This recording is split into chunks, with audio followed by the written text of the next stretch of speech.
Hi, I'm John from BikeSocial. I'm here in Spain on the launch of the new BMW G310 GS. It's a smaller, lighter GS. BMW says it's great for commuting, countryside roads, light off-road work. Now, I put a brief video of this up on our Facebook page yesterday, actually, just having a look around it. One guy said, that's a waste of money. We didn't actually know what it cost then. But I think the fact that this is such a small, light bike means potentially I could get more out of this. I could get everything I want out of this. I own a KTM 1050 Adventure, and I'll be honest, I don't really take it off-road at all. Maybe a light fire track, really light, because it's heavy, it's big, I don't want to drop it. So this bike it's got half the cylinders of a R1200 GS. It's 26% of the capacity. It makes 27% of the power at 34 horsepower. It makes 22% of the torque at 28 Newton meters. BMW says it will do 89 mile an hour. We'll find out roughly what we think it will do. But it weighs 169.5 kilograms with fuel. Now that's 70% of the R1200 GS. And that's where I think I'm going to get more out of this bike, because I'll be willing to use it.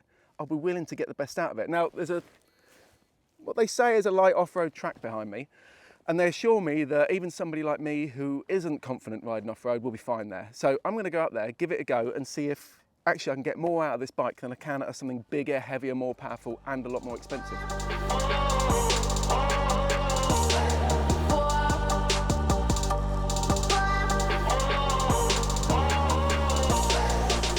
So I'm sure this is a fine track for somebody who just wants to do a bit of exploring, and for me, that's what an adventure bike is. It's something that lets you have an adventure. Now, an adventure doesn't have to be hardcore off-road, surely it's about exploring where you want. And I have adventures on the road, but there have been times where I've wanted to just explore a bit off-road. Now my 1050 Adventure is a bit heavy for me, I know, I know it's capable, but this thing's light. It's not intimidating, and I just feel like I can... See, I am rubbish at this. I know I should be drifting it, but does it matter if I'm having fun? I'm really enjoying this, but I've got to tell myself not to get cocky, because of all the crashes I've had, they've been when I've started thinking, oh, I'm doing all right at this. Yeah, I'm pretty good. I know I should be standing up, but just have fun. And that's surely what this bike is about. Oh, I've got to remember to turn the ABS off, apparently. So the ABS, you can turn it off just by pressing and holding a button.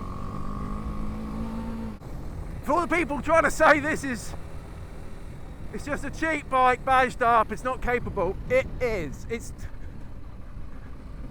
is plenty capable enough for me, at my level, to explore stuff that I would never have explored on a touring bike, a sports bike, or a big, heavy adventure bike, because I'd be too frightened, I'm honest. For me, that's what this kind of stuff is about. Just going that little bit harder, just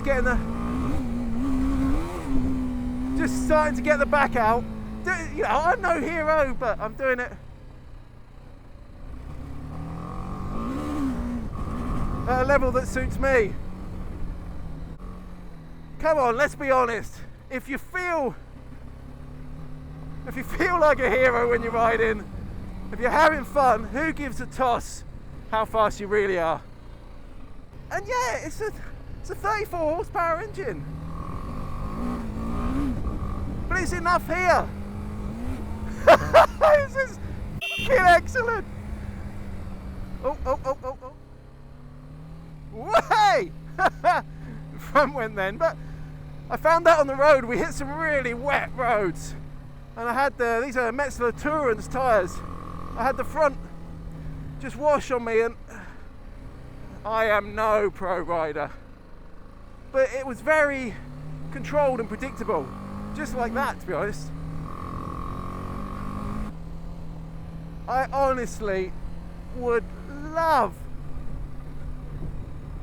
to just spend days doing stuff like this, exploring places like this, because I know if I get myself to a point where I think, oh, I can't get past this, I can turn the bike round. I'm not stranded. I'm not going to struggle. And again, I am well aware that a big R1200 GS can easily do this. I'm not the most confident off-road rider, I think, because I've hurt myself too many times, and this is just making it so enjoyable and giving me the confidence to think I can do this. I can go somewhere, see a track and think, I want to find out what's down there. Which is brilliant. Yeah, I'm definitely going the right way now. So I've just had a really good blast around this off-road section. Honestly, it's really, really good fun. The brakes work brilliantly on it. I've still had lots and lots of confidence in this bike. The suspension's quite soft, but it's perfect for this terrain. It's just moving really well. I should be standing up, but a lot of the time I'm sat down. And it's absorbing everything, working really well. Now, is this a waste of money? So far, I'd say absolutely not. I can use this bike. I've seen other people getting a lot more out of it than I have, but I can really feel epic riding it. And I know I'm not that quick, but it's really rewarded me, and it's £5,100, which I think this is very well built. It's a good finish, a really good level of finish, and it's a solid bike. I'm hammering as much as I can over here, and it's absolutely performing brilliantly. Really, really impressed. So we've got some good tarmac stretches to do now, so I'll get a better feel for what it's like on the road, but so far I'm really impressed.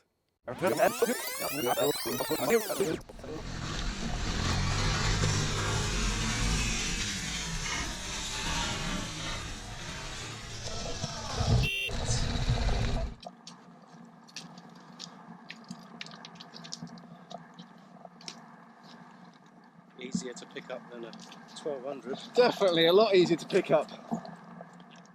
Okay, well, it's come off well. I can't see any damage to the mirror. The bar end's a bit scuffed. Nothing on the bodywork. Leg's gone down, obviously, but that's folded up. Not moved the gear lever. Surely there's some scuffing on here, but I can't see it. Nothing on the bodywork here. This is the worst bit. No, obviously an insurance claim, that'll be replaced, but to be honest, that could be filled and painted, no bother at all. It's come off really, really well, and if you're going to explore off-road, if you dick about a bit, I was trying to show off the camera, I got it wrong, I'm an idiot. But it's possible you could crash, and if you do, it comes off fine.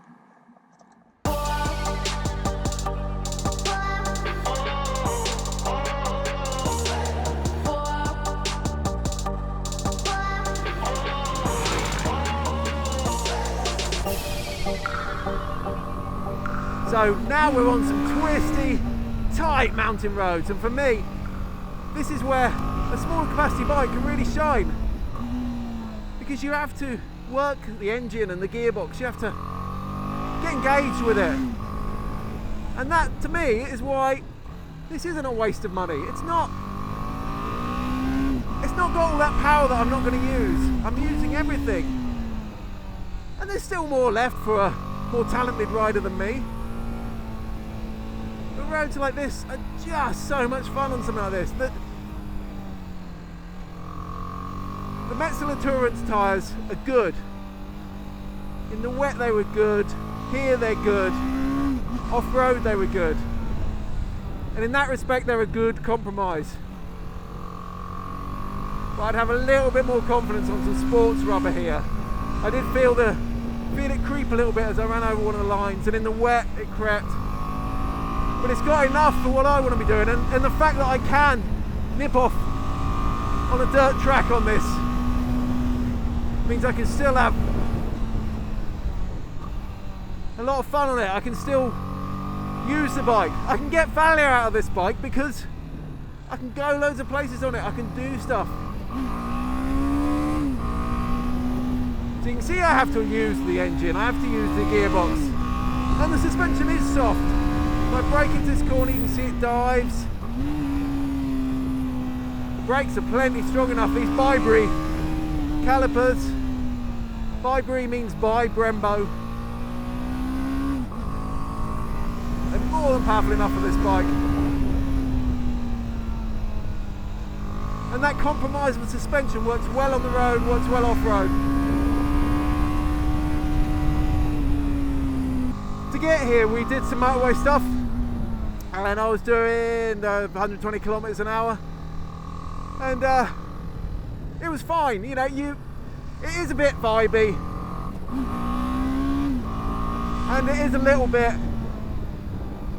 It's not breathless, but you're aware you're on a smaller capacity bike, but it's certainly not relaxing like a massive tourer, but it wasn't bad.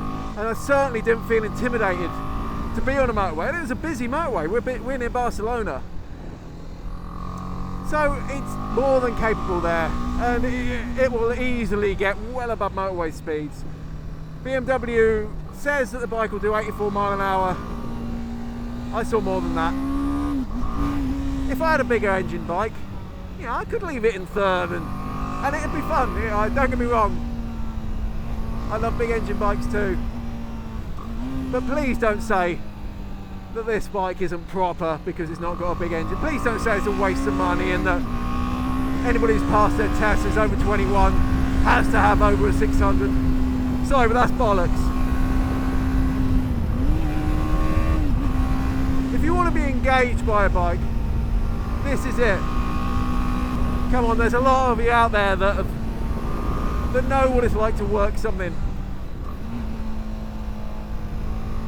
To really feel like you've had to make that bike go fast, not just sat on something that's a massive amount of power, can do so much.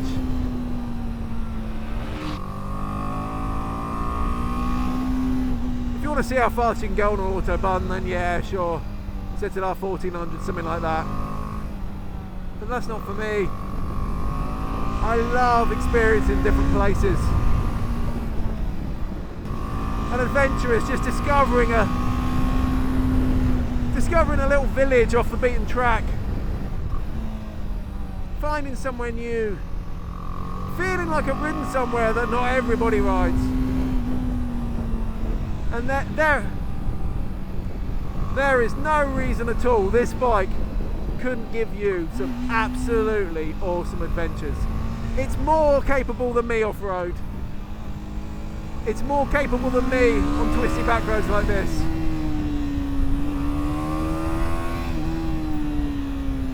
I would be happy to ride from home in England to Spain on the back roads on this, and I know it would be a lot of fun. And I also know that I'd be more willing to take this off-road than I would anything bigger.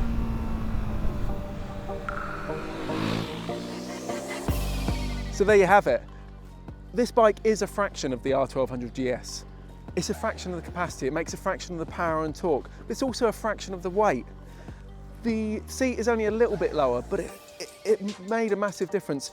I can easily get my feet down. I've got a 32-inch inside leg, I'm 5'10". Very easy to ride, huge amount of confidence in being able to lug this thing around when I got it wrong, when I was riding off-road. I could just move it around. So, really, really impressed. Now I'm going to go back and celebrate being the first person to crash the BMW G310 GS.